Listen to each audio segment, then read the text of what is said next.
ভারী ঘৃণা হচ্ছে। নিয়ে যাও।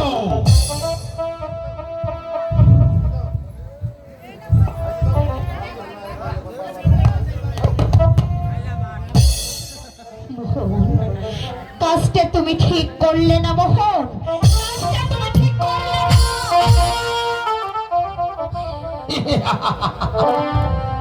এই তো এই তো এবার সত্যিকারের মোহন জেগে উঠেছেন।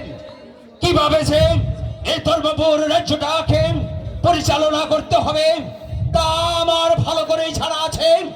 আর শুনুন মন্ত্রী মহাশয়, মহারাজ, আপনি শুধু আমাকে সহযোগিতা করবেন।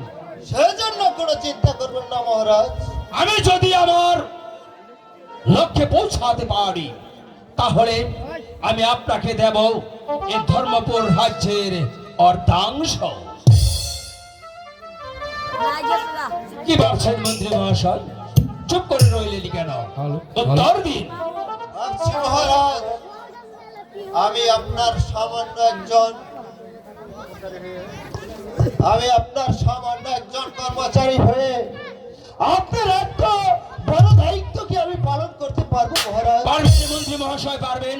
আমি জানি দীর্ঘ 25 বছর যাবৎ আপনি এই ধর্মপুর রাজ্যের মন্ত্রিত্বগিরির চাকরি করে আসছেন। আর সেজন্যই আপনার এখন একজন বুদ্ধিমান মন্ত্রী যাবার প্রয়োজন। আপনি শুধু আজকে রাত্রে আমার সেই গোপন কক্ষে দেখা করবেন। আমি আপনাকে যে পদ বাতলিয়ে দেব আর সেই পদে আপনি পা বাড়াবেন। আর তখন দেখবেন আমার সেই চিরশত্রু উত্তম কুমারকে আমি দুনিয়ার বুক থেকে নিচ্ছিন্ন করে দেব। আর ওই মহারাজা চন্দ্রশেখরকে আমি জন্মের মতো আমার সেই অন্ধকার কারাকক্ষে আমি বন্দী করে রাখবো। এবার চলে আসুন আমার সঙ্গে। ঠিক আছে মহারাজ। শুধু নাট্য মোদী ভাই বোনেরা,